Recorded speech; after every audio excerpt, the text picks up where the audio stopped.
Hello friends, I welcome you in my YouTube channel Between the Lines. 14th of November 2022 का newspaper है। इसमें एक the Hindu का जो ये न्यूज़पेपर है इसमें ओपिनियन का एक पेज आता है। ये मैंने आज इसलिए एडिटोरियल नहीं लिया क्योंकि EWS पर ही हम बात कर रहे हैं और इस पर ही मैं चाहता हूँ कि ज़्यादा से ज़्यादा इन्फॉर्मेशन आपको दे सकूँ। So the curious case of EWS I have told you मैं से I have been making the video of this topic for 3 or 4 days।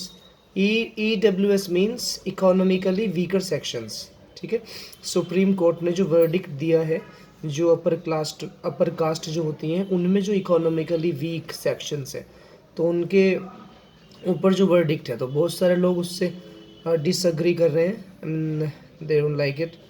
तो उसके बारे में है आज जो है कार्तिक राजा है, ये को एडिटर हैं of the Shudras vision for a new path के, अलोंग विद प्रोफेसर, यानी उसके साथ साथ ही प्रोफेसर हैं Kancha Ilaiah and a doctoral candidate at the centre for political studies JNU, Jawaharlal Nehru university के। और ये कह रहे हैं कि रिजर्वेशन इज ये ना इंट्रिंसिकली, ये नेचुरली को बोलते हैं, नेचुरली और इसेंशियली, यानी बहुत ज़रूरी कोई चीज़ होती है उसे इंट्रिसिंक बोलते हैं। तो ये एडवर्ब है इंट्रिसिकली। तो रिजर्वेशन जो है ना वो लिंक्ड है, किससे लिंक्ड है? हिस्टोरिकल इनजस्टिस से, यानी एक ऐतिहासिक नाइंसाफ़ी। इनजस्टिस, जस्टिस का ऑपोजिट वर्ड है।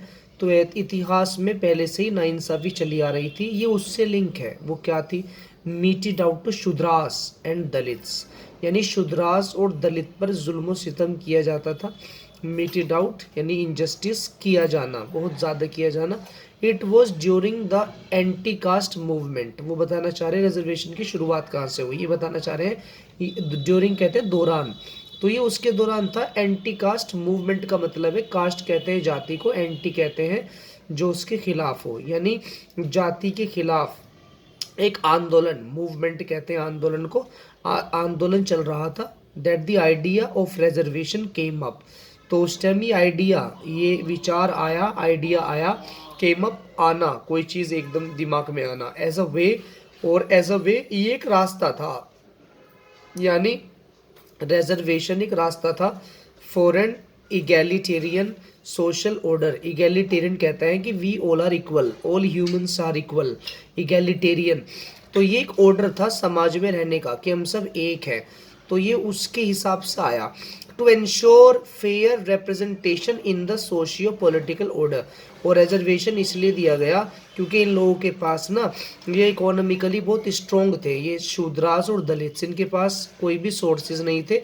तो रिजर्वेशन का मतलब ये था ताकि ये दूसरों के साथ चल सके, इन्हें भी अपॉर्चुनिटीज़ मिल सके। तो इसलिए उन्हें बराबर लाने के लिए इक्वल, सोशियो इक्वल का मतलब पॉलिटिकल भी और सोशली भी।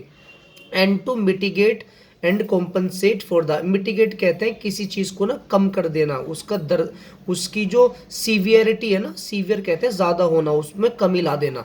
कोई चीज़ ज़्यादा भयानक हो उसे कम कर देना, कोई चीज़ ज़्यादा दर्द पहुंचा रही हो उसे कम पेनफुल बना देना, उसे बोलते हैं मिटिगेटेड।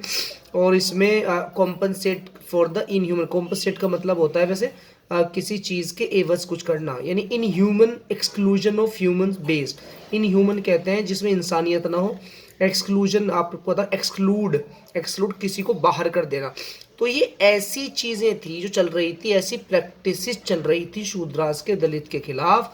तो उन्हें ख़त्म करने के लिए, उन्हें कम सीवियर बनाने के लिए, उन्हें उनकी तकलीफ़ कम करने के लिए चीज़ें चली थी बेस्ड ऑन एस्क्रिप्टिव स्टेटस। एस्क्रिप्टिव स्टेटस कहते हैं एक ऐसा स्टेटस के इंसान अपनी उसे बनाए रखना चाहता है जो पहले से चला आ रहा है। एस्क्रिप्टिव वो चीज़ें जो पहले से चली आ रही हैं, हिस्ट्री में जो जुल्म हुए, अत्याचार हुए, तो उसे बनाए रखने के लिए, ताकि हमारा स्टेटस बना रहे। ये उस पर बेस्ड थी चीज़ें। रिजर्वेशन इज इम्प्लीमेंटेड, रिजर्वेशन जो इम्प्लीमेंट किया जाता है ना इन पॉलिटिक्स, पॉलिटिक्स में, एजुकेशन में, पब्लिक एम्प्लॉयमेंट में, ये इसलिए किया जाता है सो दैट ताकि all those in the hierarchy, यानी हायरार्की का मतलब होता है कि जो चीज़ डाउन से लेकर टॉप तक चलती है, नीचे से ऊपर तक क्रमबद्ध जो चीज़ चली आ रही है उसे हायरार्की कहते हैं। तो जो हायरार्की में थे ना ये लोग, कैन पार्टिसिपेट, ये लोग भी पार्टिसिपेट कर सकें, ये लोग भी भाग ले सकें नेशन बिल्डिंग में, नेशन को, राष्ट्र को बनाने में, राष्ट्र के निर्माण में, ऑन इक्वल टर्म्स में। और but this idea did not appeal to the so called national, लेकिन ये जो आइडिया था ना कि हम बराबर हो सकें, उन्हें रिजर्वेशन मिलना चाहिए, अपील नहीं किया, किसे नहीं किया, so called nationalist. So called कहते हैं बस कहने, नाम मात्र, जो अपने आप को नेशनलिस्ट कहलाते हैं कि हम जी राष्ट्र को मानते हैं।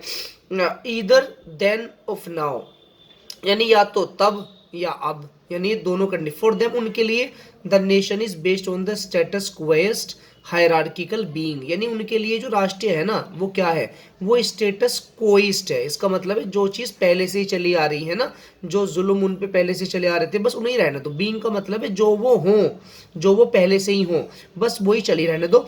Not the futuristic egalitarian becoming. अब देखो बीइंग और बिकमिंग में क्या फर्क है, इन्होंने बड़ा अच्छा यूज किया कार्तिक राजा ने। बीइंग कहते हैं कि जो चीज पहले से चली आ रही है, और बिकमिंग कहते हैं बनना, यानी आप उसमें वर्क करें, हार्ड वर्क करें, वो चीज़ बन जाए। तो ये बिकमिंग को नहीं मानते, बीइंग को मानते हैं कि वो क्या चीज़ थे, बस उन्हें वही रहने दिया जाए। व्हाट रिजर्वेशन मीन्स, थोड़ा सा इसे भी देख लेते हैं। भीमराव अम्बेडकर और ईवी रामास्वामी पेरियार भी उन्हें कहते हैं स्पोक अबाउट रिजर्वेशन, उन्होंने इसके ऊपर बात की। स्पोक अबाउट, इन्होंने बोला, स्पीक के सेकंड फॉर्म में, रिजर्वेशन पे as a means of providing representation. इसका मतलब ये था वो रिप्रेजेंटेटिव थे, यानी कि इसका मतलब ये कि जो भी ये लोग हैं वो अपने आप को रिप्रेजेंट कर सके कि हम भी है, हमें भी अधिकार है। Not as a poverty alleviation, उसका मतलब ऐसा नहीं था गरीबी दूर हो, बल्कि वो तो आइडेंटिटी चाहते थे। Negating a century of nuanced arguments and understanding of affirmative action, और इसका मतलब बहुत टाइम से निगेटिंग अ सेंचुरी, निगेट कहते हैं कि नकार देना, a century of nuanced argument, nuance का मतलब जो बेकार, जिनका कोई लॉजिक ना हो, जिनमें ऐसे आर्ग्यूमेंट्स हैं कई 100 साल से चले आ रहे हैं। अंडरस्टैंडिंग ऑफ अफर्मेटिव एक्शन, और ये इनकी एक्शन पर, अफर्मेटिव यानी जो अफर्मेटिव में जो हाँ में जिनके आंसर, अफर्मेटिव एक्शन जो अमल में लाए जा सके। और the supreme court recently upheld the 103rd constitution amendment, जो सुप्रीम कोर्ट है ना उसने भी हाल ही में, रिसेंटली हाल ही में किया है 103वां constitution amendment for providing reservation for economically weaker sections. Amendment कहते हैं कुछ चेंजेस करना, कुछ बदलाव करना, कुछ जोड़ना। उन्होंने ईडब्ल्यूएस पे किया ऑफ अपर कास्ट, यानी जो अपर कास्ट है falling under the general category, और वो गिर रही जो जनरल कैटेगरी में आती हैं, जो कि जनरल हैं, तो उनके लिए रिजर्वेशन शुरू कर दिया। मेरिट इज ओफन द मंत्रा, जो मेरिट होता है ना वो अक्सर एक मंत्रा है, ओफन अक्सर एक मंत्रा है, यूज्ड अगेंस्ट द आइडिया, वो इस आइडिया के अगेंस्ट यूज किया जाता है। And implementation of reservation historically, यानी ये जो मेरिट है ना ये हमेशा रिजर्वेशन के इम्प्लीमेंटेशन के खिलाफ यूज किया जाता है, मेरिट बेस्ड। हिस्टोरिकली जो ऐतिहासिक रूप से है ना, Brahmins had the monopoly in offering sacrifice, यानी ब्राह्मण्स के पास एक मोनोपोली थी कि वो सेक्रीफाइस ऑफर करते थे, बलि दिया करते थे। रिसीविंग गिफ्ट्स, वो गिफ्ट्स लिया करते थे। बिकमिंग प्रीस्ट, वो साधु बना कर, धर्म गुरु बना करते थे। स्पिरिचुअल मेंटरशिप, उनके पास एक यानी कि आध्यात्मिकता की मेंटरशिप थी, एंड टीचिंग करते थे वो, ठीक है। वेश्यास हैड द मोनोपोली, वेश्यास के पास क्या था, उनके पास उनकी ये मान्यता थी कि वो धन अर्जित करे।